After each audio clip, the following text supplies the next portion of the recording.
The first time Elijah Bryant saw her, she was just a silhouette behind a smudged pane of glass, small, still, and watching him like she'd been waiting all her life for someone to notice.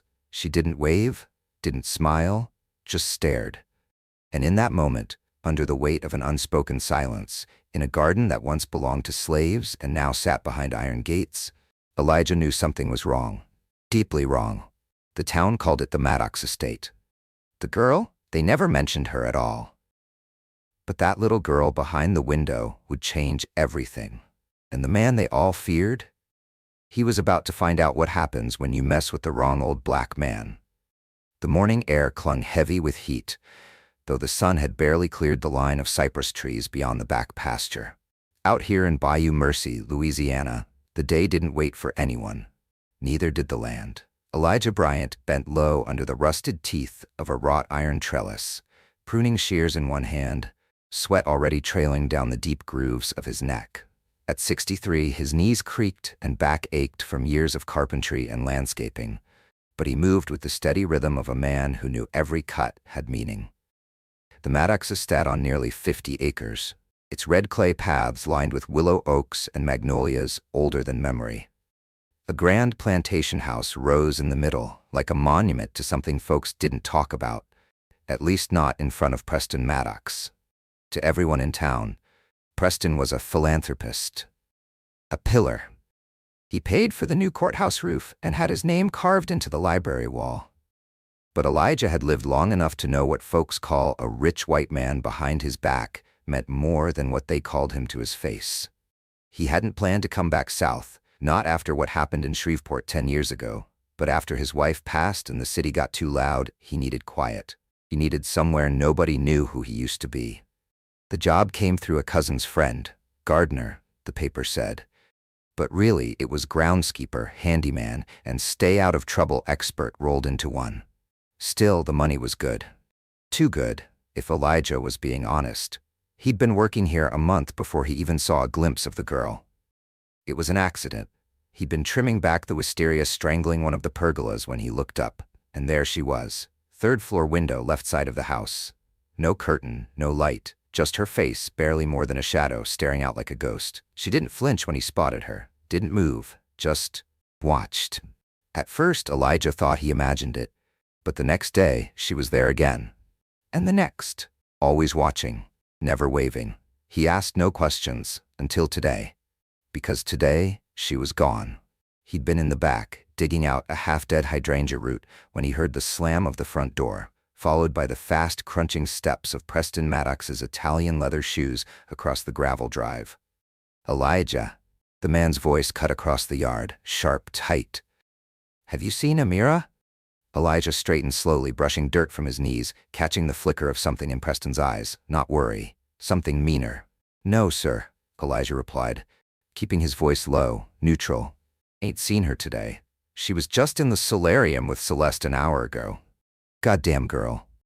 He stopped himself, smoothing the line of his blazer, the anger rolling just beneath his skin. If you see her, tell me immediately. Elijah nodded once. Of course. Preston turned and strode back toward the house, muttering something under his breath. Elijah couldn't hear. The front door slammed again. The quiet returned. But the garden didn't feel peaceful anymore. Elijah stood there for a long while, pruning shears hanging at his side, eyes drifting back toward that window on the third floor. Still empty. Still silent. It wasn't just her absence that got to him. It was the way the wind felt wrong today, like something had shifted in the bones of this place. He shook the feeling off and got back to work, until the window caught his eye again. Only this time, there she was. Different window. First floor now, left wing. Closer. The girl stood behind the glass, barely a yard away. And up close, Elijah could finally see her. Thin, pale, big eyes framed by shadows.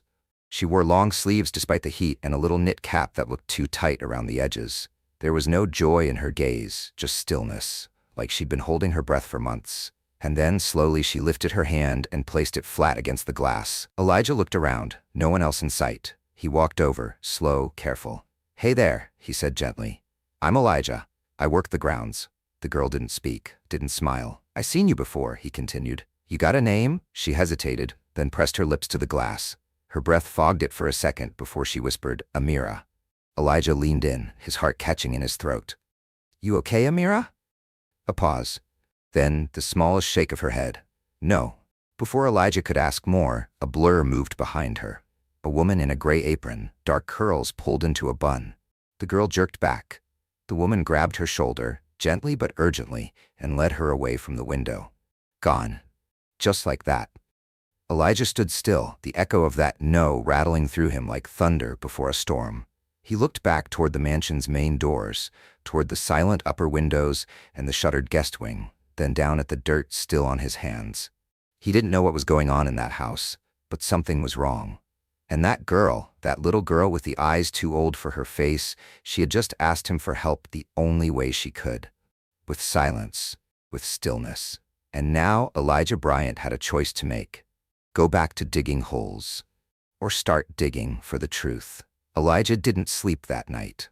He stayed in the guest quarters behind the Maddox mansion.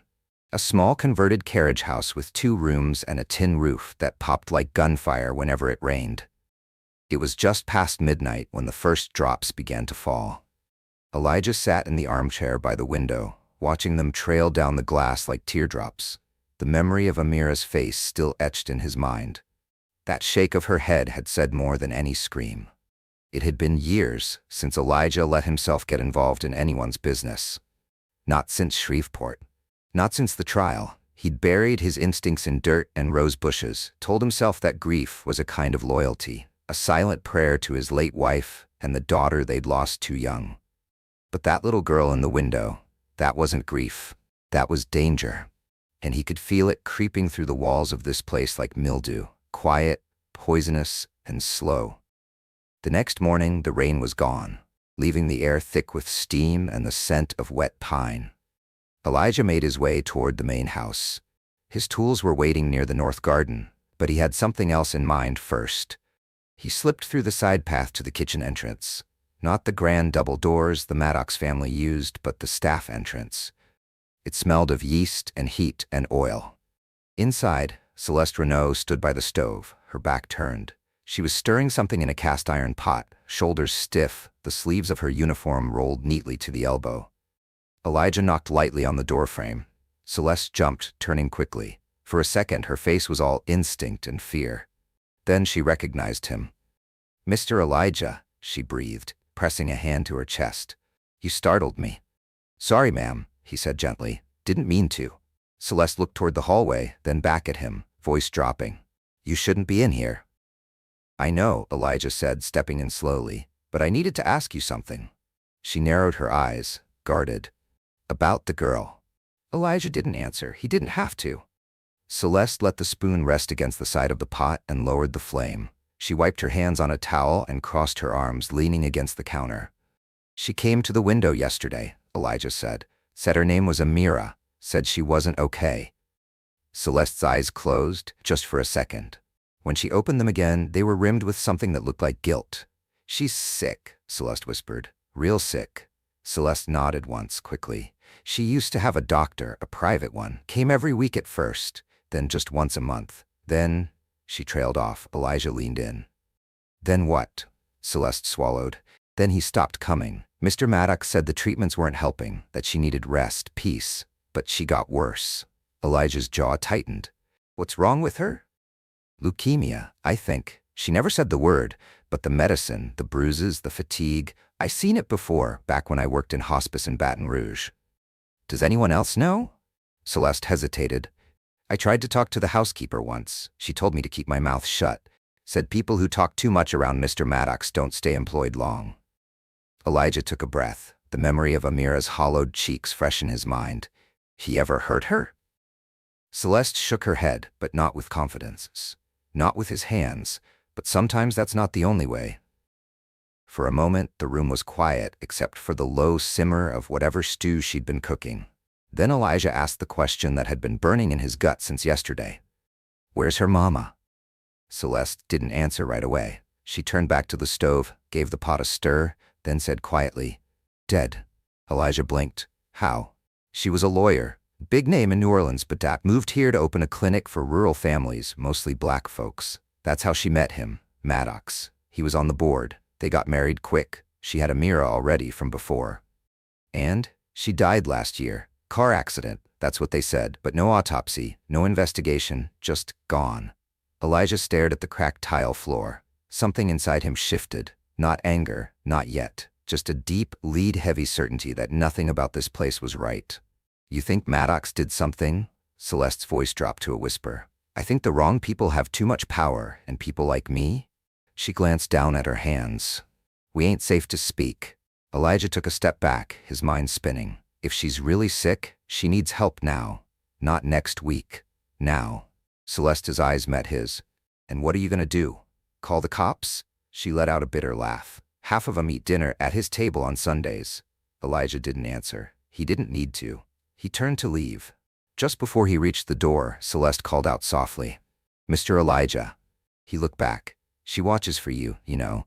Every morning she goes to that window, waiting. That stopped him in his tracks. Why me? Celeste's eyes were sad. Because you look like someone who might actually listen. Elijah nodded once. I do. And then he stepped out into the Louisiana heat, heart pounding, mind racing. He didn't know what he was walking into yet. But the girl in the window had asked for help. And Elijah Bryant was done pretending not to hear.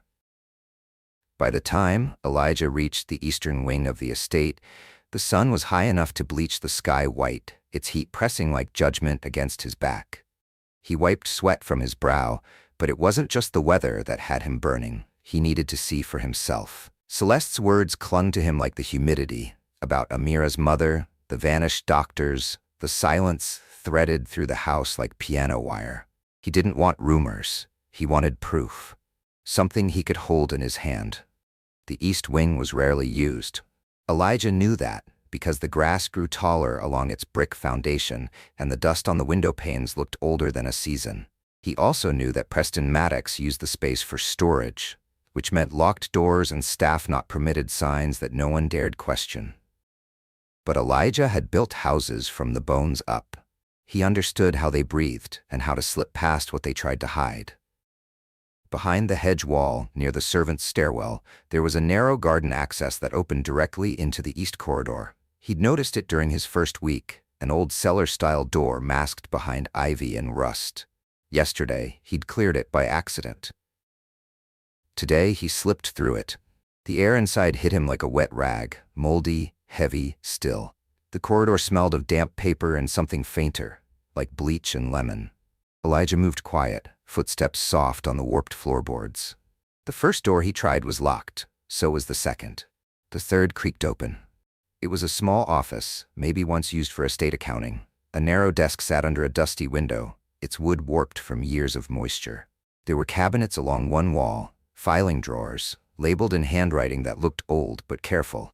Lawson, medical, legal, mad, personal, expenses, estate, inheritance, confidential, forth. He paused at that last one, pulled the drawer slowly. Empty, no files, no folders, just a single brown envelope pressed flat at the bottom. He picked it up. Inside were three things. A faded birth certificate for Amira Bell Lawson, naming Bella Lawson as mother. A copy of Bella's last will and testament with the estate marked to pass solely to Amira upon reaching legal age. And a note, handwritten, no signature. If anything happens to me, it wasn't an accident. Preston doesn't love her. He only loves the money. Please protect her. Elijah stared at it, heart pounding. Bella Lawson knew. She knew what kind of man Preston Maddox was, and she'd tried to leave breadcrumbs. Just then the floor groaned behind him.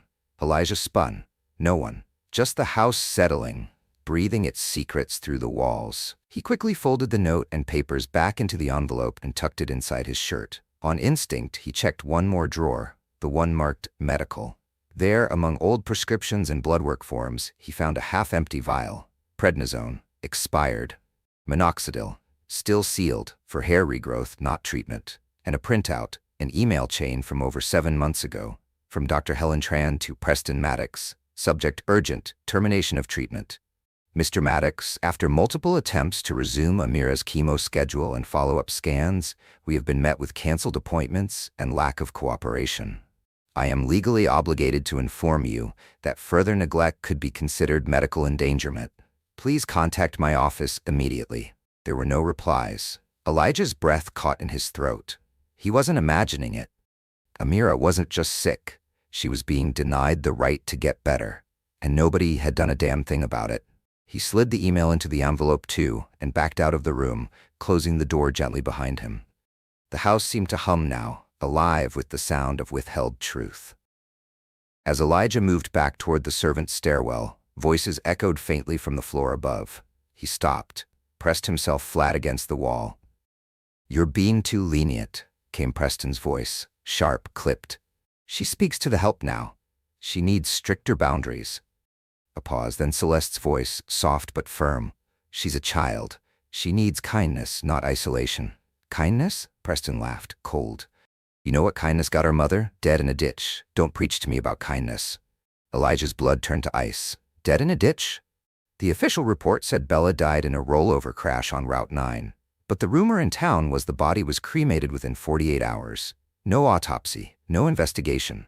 Now he was saying that, out loud? Elijah backed away, careful not to make a sound. He reached the garden access, slipped through it, and let the door settle behind him. Outside, the world felt sharper, louder. The chirp of cicadas like alarms in his ears. He walked fast across the lawn, heart racing, hand clutching the envelope under his shirt. Back in his quarters, Elijah laid out the documents across his dining table. Bella's will, the doctor's warning, the note, and Amira's hollow eyes staring back from memory. This wasn't a misunderstanding. This was a setup, a slow death by silence, written in ink and buried under money. He looked down at the envelope, now creased and smudged with sweat, and whispered, "I hear you now, Bella." Then he reached for his phone. Elijah stared at the phone in his hand like it might bite him. It wasn't the first time he'd thought about dialing 3 numbers that could change everything. But in places like Bayou Mercy, calling the police didn't mean help was on the way. Sometimes it meant the exact opposite. He glanced again at the envelope on the table. Bella's will. The email from the doctor. The note she'd written, quiet and desperate. His hands trembled slightly, but not from fear. From memory. He thought of his own daughter, Nyla, at 8 years old. The way her eyes dulled during chemo. The way she'd once whispered, "Daddy, it hurts to breathe." And how powerless he had felt. Even with doctors, even with insurance, even with the system supposedly working for them. Amira had none of that. She had a man who wore expensive watches and gave her expired steroids like candy, who watched her fade like wallpaper and called it parenting. Elijah took a breath and pressed 911. The ring felt like a countdown. "Bayou Mercy Emergency Dispatch, what's your emergency?" He kept his voice steady. "Yes, ma'am, I need to report suspected child neglect. Possible medical endangerment." The woman on the other end was calm but cautious. "Can I get your name?" "Elijah Bryant." "And the address?" He gave it, the full estate name, the road, the town. He hesitated before adding, "The child's name is Amira Lawson. I have documentation suggesting she's being denied treatment for leukemia. Her stepfather is Mr. Preston Maddox." There was a pause, a long one. "Sir," the dispatcher said carefully, "I'm going to transfer this to the sheriff's office." Static, click. Another voice, this one male. "Bayou Mercy Sheriff's Office, Sergeant Donnelly speaking." Elijah repeated everything, his concerns, the documents, the expired meds, the lack of a doctor for months. When he mentioned Preston's name, the sergeant cut him off. "Sir, do you work on the property?" "I do. I'm the groundskeeper." "And you're saying you've entered private areas of the estate?" Elijah paused. "I went where I had to go for the child's safety." "Well, Mr. Bryant, unless you witnessed direct abuse or imminent danger, this isn't something we can pursue without probable cause." "She's sick, Sergeant. The girl told me herself. She's scared to ask for help. That is danger." "We'll file a wellness check report," the man said flatly. "No promises on response time." Then came the kicker. "And Mr. Maddox is a respected member of this community. I'd tread carefully if I were you." The line went dead. Elijah lowered the phone, slowly. So that was it. He'd called, he'd followed the rules, and the rules turned their back. He stood there for a long time, the room silent, except for the whirring of the fan above. Then he gathered the papers, tucked them back into the envelope, and placed it in a toolbox beneath a false bottom he'd crafted long ago. Just in case. His hands were steady now. No more doubt. No more waiting. If the law wouldn't help, he'd find someone who would. He found Celeste in the laundry room behind the main house, folding sheets that were far too white for the filth they covered. She looked up as he entered. "They're not coming," Elijah said quietly. Her hands froze. "The police?" He nodded. "They said they'd file a wellness check. You know what that means out here." Celeste let out a slow breath and leaned against the table. "I told you. He owns this town." Elijah studied her carefully. "Then we go higher. State health, CPS, news, somebody has to care." Celeste looked like she wanted to believe that. But belief had been beaten out of her somewhere between immigration interviews and sleepless nights. "I'll do what I can," she said softly. "But you gotta understand, I'm not even supposed to be here. No papers. If this goes sideways, I lose everything." He nodded. "I won't drag you down, I promise." Celeste stepped closer, lowering her voice. "There's one more thing, something I didn't say before." Elijah listened. Bella, Amira's mom, she didn't trust Maddox near the girl, not even when they were married. She had cameras installed, not the security kind, hidden. She told me once, just in case. I think the footage still exists. Elijah's eyes narrowed. "Where?" "In her study. Upstairs. Maddox keeps it locked now, but I've seen the key. It's on his chain." A plan was starting to form. Risky, illegal probably, necessary.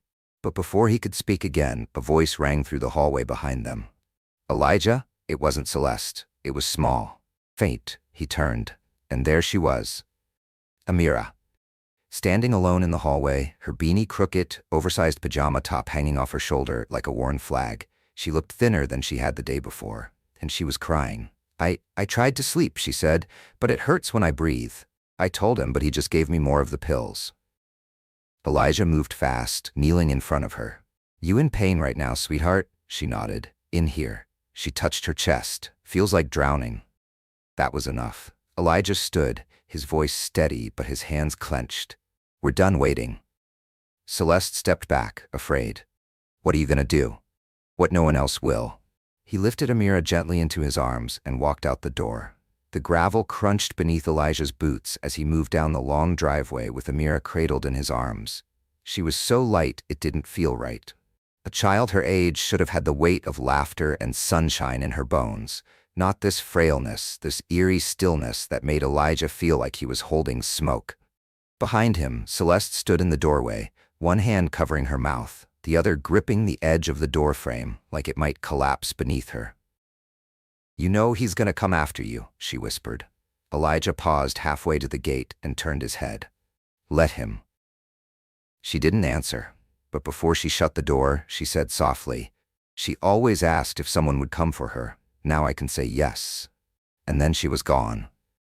Elijah reached the van, unlocked it with a grunt, and gently laid Amira across the back seat, wedging a pillow beneath her neck. She winced slightly, her breath short and quick. He knelt beside her. "You hang on for me, you hear?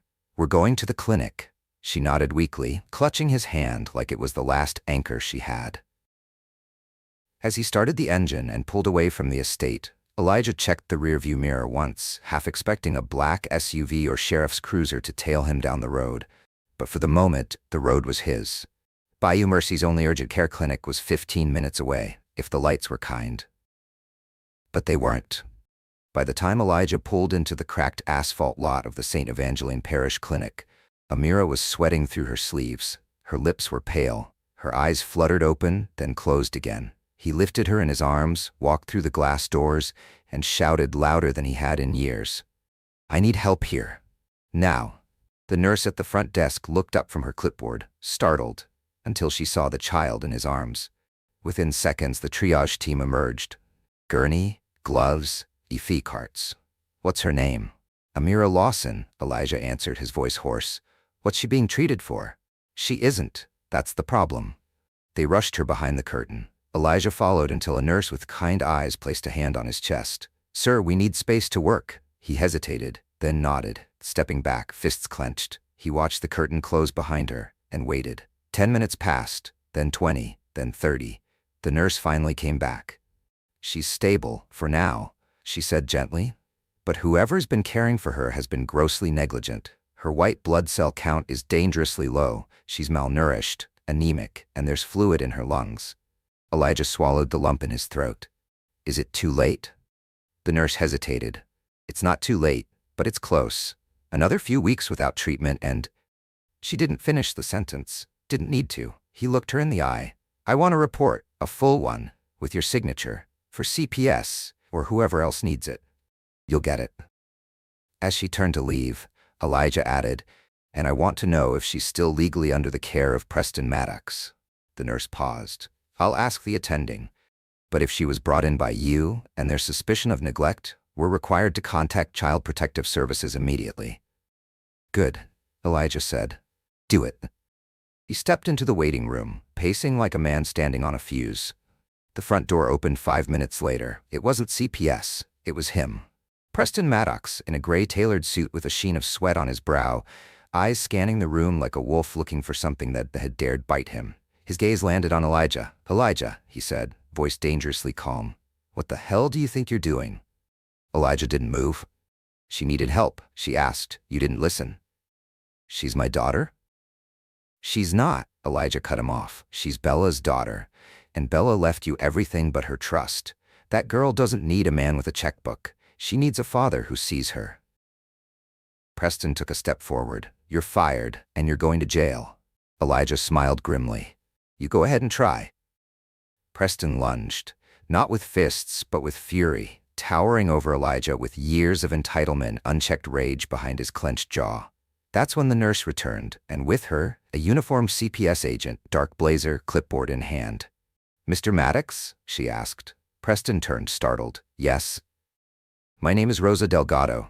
I've been assigned to the child you brought in. I didn't bring her in. No, she said, glancing at Elijah. He did. She stepped forward. I need to inform you that, due to credible evidence of medical neglect, the child has been taken into protective custody pending a full investigation. You are not permitted to approach her at this time. Preston's jaw dropped. This is outrageous. I'll have your badge. Do you know who I am? Yes, Rosa said calmly, and that's why I brought back up. Another figure stepped into view. Latiramani Green, tall, no-nonsense in full uniform. Black woman, arms crossed. She nodded at Elijah. We meet again, Maddox, she said coolly. This isn't over, Preston hissed. No, she said, it's just beginning. And as two deputies entered the clinic behind her, Lipton Green added, You're being detained for questioning in connection with suspected child endangerment and willful medical negligence. You have the right to remain silent. Preston Maddox's face twisted as the cuffs clicked into place. Elijah stood still, heart hammering, watching the man who had silenced an entire house now being escorted out of it. Justice, after all, didn't always knock. Sometimes it broke the door down. They held Elijah for questioning for nearly 3 hours. Not under arrest. Not yet.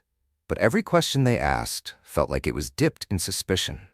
A black man breaking into a white man's mansion, taking a child, making accusations without proper channels. In Bayou Mercy, that was all it took to become the story instead of the witness.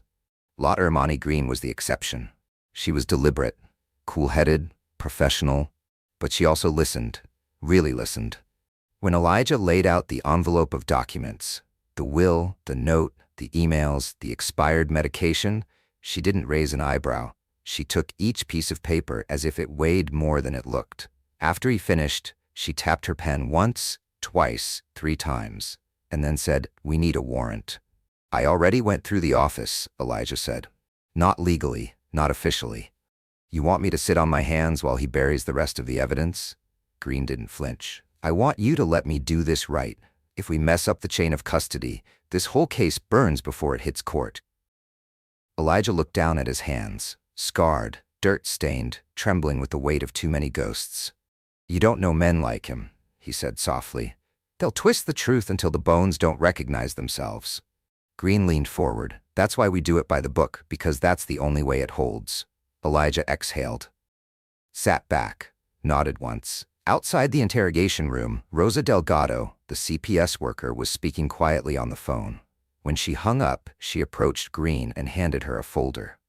Elijah, she said gently, I just got confirmation from state records. Bella Lawson wasn't just a lawyer. She was a civil rights investigator for the Southern Justice Alliance. Elijah blinked. Say what? She was working on a class action suit. Land theft, environmental abuse, wrongful foreclosures, all targeting black families in the parish. She had named Maddox as one of the major benefactors. Green's eyes darkened, and then she died in a car crash. Rosa nodded grimly. a crash with no witnesses, no toxicology report, and get this, the only person who identified the body was Maddox himself. And the estate? Transferred to him within a week. Probate judge signed it under emergency provisions. All others were conveniently out of town. Elijah's voice was tight. You think he had her killed? Green didn't answer immediately. I think a man who keeps a dying child locked inside a mansion has already told us what he's capable of. She stood. Let's go get the rest. Back at the Maddox estate, the sky was turning the color of burnt copper, the sun bleeding out behind the tree line like something wounded. The search warrant came faster than expected, expedited under a medical emergency clause, with backup from the state attorney's office thanks to Bella's high-profile work. Elijah stood outside the front gate as the officers entered the home he'd once tended like sacred ground. Now, it felt like cursed soil. Dr. Green led the team into the east wing, the one Elijah had explored, and within 20 minutes, they uncovered the hidden drive in Bella's study desk, encrypted. But Green had brought a cyber specialist from Baton Rouge. Within an hour, the files were open. Video logs, audio recordings, personal notes. The truth laid bare. Bella had been building a case not just against Maddox, but against his entire network. Developers, lawyers, bankers, and lawmen tied together by backdoor land deals that bled poor black families dry. And when she refused to back down, she began to receive threats. She recorded everything. In one of the last videos, Bella stared directly into the camera, voice steady. If anything happens to me, do not let my daughter be raised by this man. He is not her blood. He is not her protector. And if you're watching this, it means he won. Elijah watched that footage in silence. It didn't break his heart, it sharpened it. By the time the forensics team finished logging evidence, it was nearly midnight. Celeste was brought in quietly for questioning. She arrived trembling but resolute. When they told her what Elijah had found, she wept. Not just for Bella, not just for Amira, but for every warning she'd swallowed down in silence. I used to hear them fight, she said softly. Bella and Preston, always behind closed doors. He hated how much power she had, hated that the house was hers, the land, the name. She looked up at Lelter Green. That man would rather watch Amira die than let her grow up and inherit it. Green nodded slowly. Not anymore. Later that night, Elijah was allowed to visit Amira at the hospital. She was asleep, a tangle of IV lines and slow, beeping monitors, but her breathing was steady. Her face looked softer now, as if someone had finally opened a window and let the child inside breathe. Elijah sat beside her bed and took her hand. Your mama was a warrior, he whispered, and she left behind one hell of a fight. He looked at the nurse across the room. How's she doing? She's stable. We've started the new chemo protocol. Her body's weak, but it's responding. Elijah let out a long, shaky breath. Good. Outside the room, Letton Green approached. Maddox is in custody. No bail. The judge knew Bella. Said it was personal. She handed Elijah a thin folder. What's this? The district attorney wants you to be Amira's temporary guardian. Until the case is resolved. CPS backs it. So do we. Elijah looked down at the paper. Then at the girl in the bed. I'm no parent, he said. You're the only one who showed up, Green replied. He signed. Bayou Mercy was quiet the next morning. Not the kind of quiet that follows a celebration. The kind that creeps in when people start whispering behind closed doors. At the corner diner, the regulars sipped coffee more slowly. At the feed store, folks nodded without smiling. And at the courthouse square, a fresh batch of newspapers had arrived with one name stretched across the front page. Preston Maddox arrested. Child neglect, fraud, investigation widens. Below it, a smaller headline. Lawyer's death may be reopened as homicide. The town split down the middle. Those who had always resented Maddox's grip on Bayou Mercy watched the story unfold with quiet vindication. The rest, the ones who'd benefited from his donations, the families with sons in his country club circle, walked like they were stepping on broken glass. Elijah felt the change before he saw it. When he drove to the pharmacy to pick up Amira's prescriptions, the woman behind the counter narrowed her eyes. Don't know if we can fill that, she said stiffly. Doctor called it in this morning, Elijah replied. She disappeared behind a curtain, stayed gone longer than necessary, then returned with the bag. No smile. No thank you. Just a receipt slapped on the counter. At the gas station, 2 sheriff's deputies in brown uniforms stood by the coffee machine. One glanced at Elijah and muttered something to the other. He didn't ask what. He already knew. They weren't mad about what he'd done. They were mad he'd gotten away with it. That evening, Elijah sat beside Amira's hospital bed, watching the slow, steady rise of her chest. She was awake more now, speaking in full sentences. Her appetite was slowly returning, but she didn't smile much. Not yet. He tried to make her laugh, telling stories about raccoons stealing his lunchboxes and the time he once accidentally planted kale instead of lettuce. She gave him a smirk. It was enough. Rosa Delgado arrived just after 6, her blazer wrinkled, eyes tired from back-to-back briefings. "Elijah," she said, pulling up a chair. "We need to talk." He nodded. "There's pressure coming from up high. Maddox's lawyers are already working the angles, claiming you kidnapped Amira, that you trespassed, that the documents were planted." Elijah's jaw tensed. "They're going to try to flip this on me." Rosa didn't deny it. "That's how these men survive. Discredit, delay, divide. They'll say I'm just the help. They already are." Elijah looked down at his hands, calloused, dark, scarred from years of building things no one remembered. "I ain't afraid of court." "You shouldn't be," Rosa said. "But we need to be strategic. The video files Bella left? Some are corrupted. The backup drive is missing. If Maddox hid it or destroyed it, we'll need new angles." "Celeste," Elijah said. "She saw more than she told. I'm sure of it." Rosa nodded. "She's scared. No papers. But I'm working on temporary status for her. If we can get her full protection, she might testify." "I'll talk to her," Elijah offered. "She trusts you." Later that night, Elijah met Celeste at a quiet bench behind the hospital. The air smelled of magnolia and diesel. The sky above was streaked with stars, unbothered by the chaos below. "I know they're coming for me," she said before he could speak. "You're not alone." Celeste exhaled. "When I left Haiti, I thought silence was survival. But watching that girl rot in a golden cage, that broke something." "You don't owe them fear," Elijah said. "I owe Bella," Celeste whispered. She gave me this job. She promised to help me get my citizenship. When she died, that promise died too."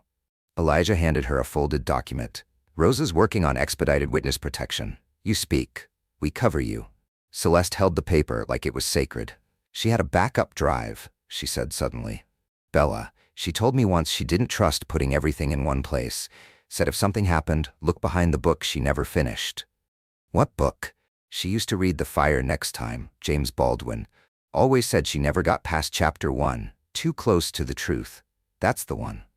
Elijah stood. "Then we go find it." The next morning, Lieutenant Green secured a second warrant. This time, they brought a film crew from a regional justice network and 3 black lawyers from Baton Rouge.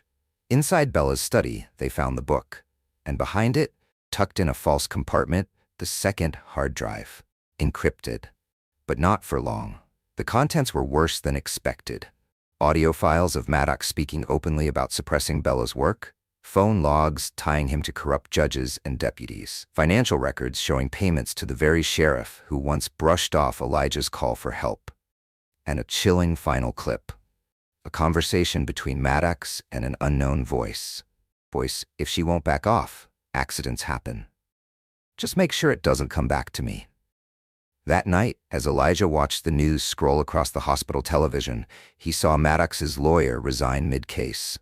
Then the sheriff announced his early retirement. Then the judge who fast-tracked Bella's will was placed under investigation. Bayou Mercy was unraveling, one secret at a time. Amira looked up at him from the bed. "You think I'll get to go outside again?" she asked. Elijah smiled, brushing a curl back from her cheek. "Not just outside, baby girl. You're gonna own the garden." The courthouse smelled of pine cleaner and old secrets.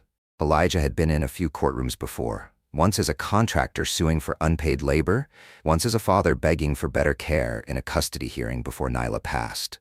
But this one felt different. The building was old. Marble stairs worn thin in the middle, pews that creaked with every shift of weight. The portraits on the wall were all white men, staring down with the permanence of history, written by those who never expected to be questioned. But today, one of their own was on trial.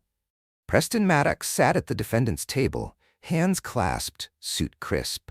But his jaw was tight. His eyes flitted to the back of the courtroom every few minutes, searching, calculating. watching who had dared show up to see the empire crack. Elijah sat 2 rows behind the prosecution. Next to him, Celeste sat stone still, wearing the only formal blouse she owned. She held a tissue in her hand but hadn't used it yet. Rosa Delgado gave Elijah a nod as she approached. "It's happening. Judge isn't allowing delays." "Good," Elijah said. Litter Imani Green entered last, dressed in plain clothes, not her badge, but carrying a presence that made several folks shift uncomfortably in their seats. Then they brought her in. Amira. Tiny, pale, but upright, walking without help, her back straighter than Elijah had seen it in weeks. She wore a light blue dress and her knit cap, her curls now just starting to grow back beneath it. Her small hand gripped Rosa's as she took her seat near the witness stand. The courtroom hushed. The prosecutor, a tall black woman named Daria Fields, stood. "Your Honor, we're ready to begin." The judge, an older black man with wire-rimmed glasses and the demeanor of someone who'd heard every lie ever invented, nodded. "Call your first witness."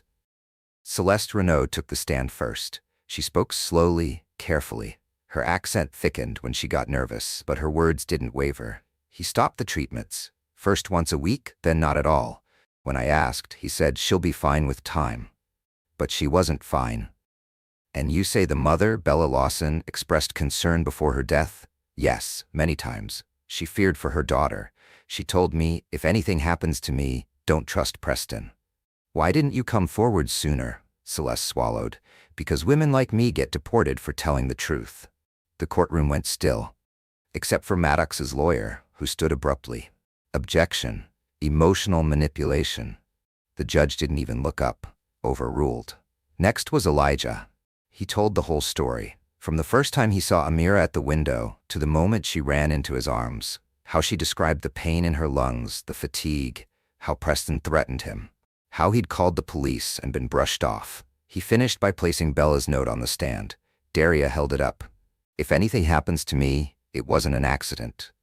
"Do you believe Bella Lawson was murdered?" "I believe she was silenced." "And what did you do about it?" "I broke a window," Elijah said, "and I didn't regret it for a second."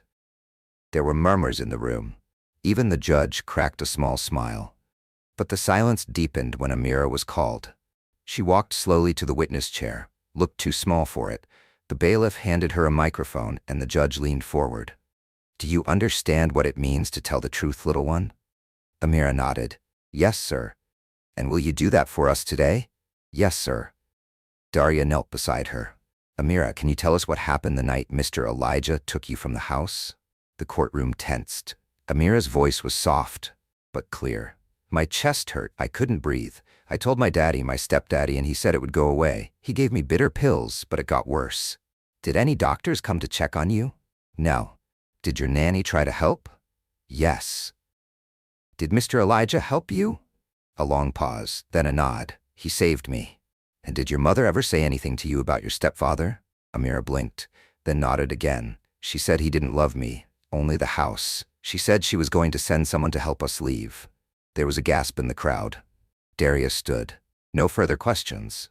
The defense attorney rose, lips tight. "Amira, are you sure you remember correctly? You were very ill, weren't you?" Amira stared at him, then pointed at Preston Maddox. "I told him I needed help, and he closed the door." The courtroom erupted. Murmurs turned into voices. Someone shouted, "Goddamn right!" Another person clapped. The judge banged his gavel once, twice, but the damage was done. Outside, as the courthouse emptied, reporters swarmed like bees. Celeste shielded Amira. Elijah stepped between her and the cameras. Rosa whispered, "It'll be days before sentencing, maybe weeks. But the evidence is solid, and the DA is already planning to go after the judge who signed Bella's will." "What about the estate?" Elijah asked. She left it all to Amira. "We're filing a motion to transfer power of attorney under your guardianship." Elijah blinked. "Me? She named you," Rosa said. "Wrote it in a new statement before court. You're the only one she trusts." From behind, a small hand slipped into his. "Amira, you still gonna garden?" she asked. He smiled. "Only if you help." Bayou Mercy had never seen a press van before. Now it had 7. A week after Amira's testimony, the Maddox trial became national news. Local stations ran live updates from the courthouse steps, while independent journalists, civil rights bloggers, and even a few New York Times freelancers descended like heat-seeking hounds. And they weren't just after Preston Maddox. They were after the network. Because when one powerful man falls, the walls he leaned on start to collapse too. The footage recovered from Bella's encrypted drive turned out to be the first domino. One showed a phone call between Preston and a judge named Earl Whitman, the man who'd pushed Bella's estate through probate in 72 hours. "Maddox, you got the paperwork ready?" "She's not even buried yet. That's not what I asked." Another clip captured a deputy laughing with Maddox in the back of a bar, trading names of families they had convinced to sell their land. All of them black, most of them elderly, none of them documented. The files made it to state officials by Wednesday. By Friday, 4 arrests were made, including the probate judge, the sheriff who ignored Elijah's call, and a developer named Gregory Lang, who had bought up over 2,000 acres for pennies on the dollar. Bayou Mercy was bleeding out secrets now. Decades worth. Elijah watched it all from a distance. He never gave interviews, never stepped into the frame when the cameras came by. He spent most of his time at the hospital, sitting by Amira's bed while she healed, slowly, stubbornly, like wildflowers growing through sidewalk cracks. She still tired easily, but the color was returning to her cheeks. She laughed now, not always, but sometimes. On one of those days, she asked him, "What happens to his house?" Elijah looked up from the seed catalog he was showing her. "The estate?" She nodded. "Well," he said slowly, "technically it's yours. Your mama left it for you.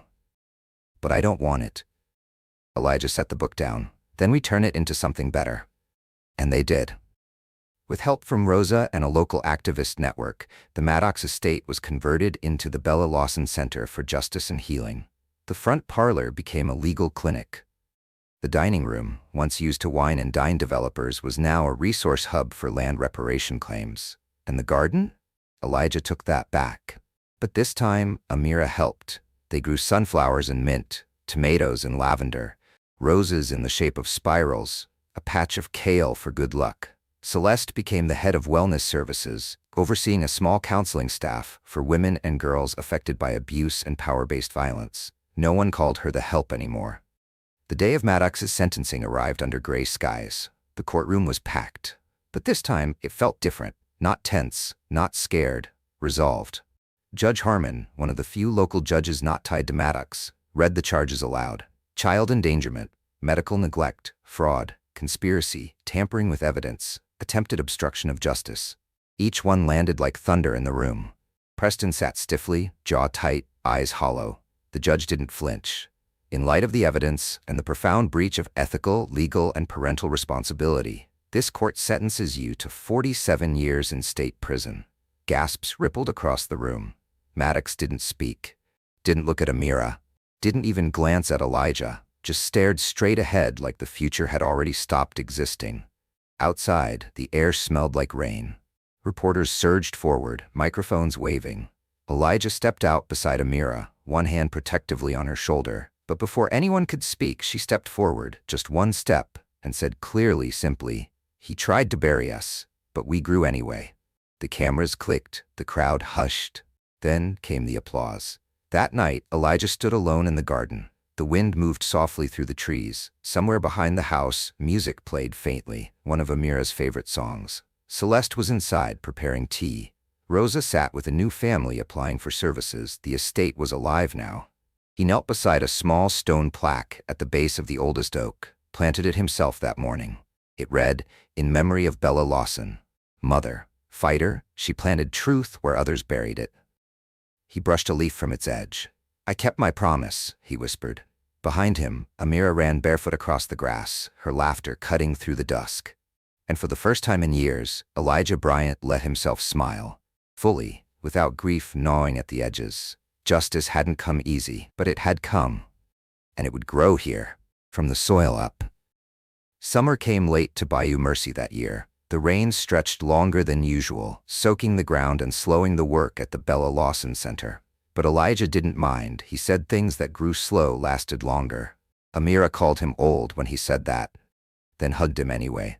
They had their routine now, breakfast on the porch, gardening before the heat settled in, reading after lunch, mostly Baldwin, some Angelou, and a few silly mystery books Amira insisted on because grown-up books are too sad. On weekends, they held open garden hours. Children came, women came. Some just sat beneath the oak tree and let the silence do the healing. Sometimes Elijah would find Celeste praying softly near the rose arch, her voice barely above a breath. Sometimes, Elijah prayed too.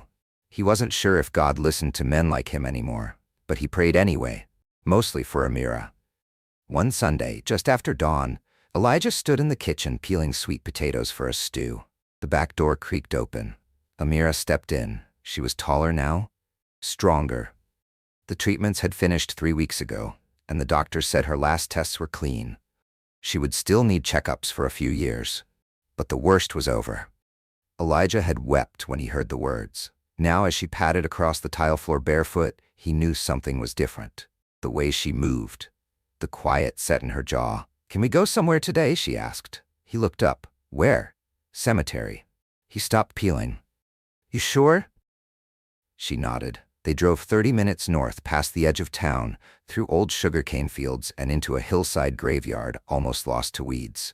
Elijah hadn't been there in years, not since the last time he visited Nyla's grave. They walked in silence. He brought wildflowers from the garden. Amira brought a small paper crane she had folded the night before. They stopped at the headstone. Nyla Bryant, 2005 to 2014. She danced in rainstorms and dreamed in color. Elijah's hands shook a little as he knelt. "I used to come here and ask why," he said quietly, "but I stopped, never got an answer." Amira stood beside him, not saying anything, until she did. "She would have liked the garden," she said softly. He nodded. "She would have liked you too." There was a long pause. Then Amira sat beside him and reached into her backpack. Pulled out a notebook. "I wrote something," she said. "For your daughter, for Bella, for me too, I guess." She opened the first page and read, "When the world forgets little girls, or locks them in windows or buries their mothers under silence, sometimes a gardener shows up. Not a hero, just someone who listens, who stays, who grows things where no one thought to look. That's how we come back. Not with noise, but with roots." Elijah covered his mouth. The tears came slow, not choking this time, just honest. "Thank you," he whispered. Amira leaned her head against his shoulder. "I think maybe we were both waiting for someone to come for us," she said. "You showed up." He nodded. "I didn't know what I was doing." "You still don't," she said, smirking. He laughed, and it felt clean. That night, back at the house, Elijah pulled out a small box from beneath his bed. Inside was a birth certificate, a photo of Nyla at 5, and a letter he'd never had the courage to read until now. One his wife had written the week before she died. He opened it. "Eli, if something ever happens to me, promise me one thing. Don't lock yourself up in grief. There are still girls in this world who need the way you love. Find them, grow them, let yourself live again. Love, Maris." He folded the letter, closed the box, and placed it beside a new photo, one of him and Amira, laughing under the garden arch, hands covered in dirt and joy. In the fall, they held a dedication ceremony.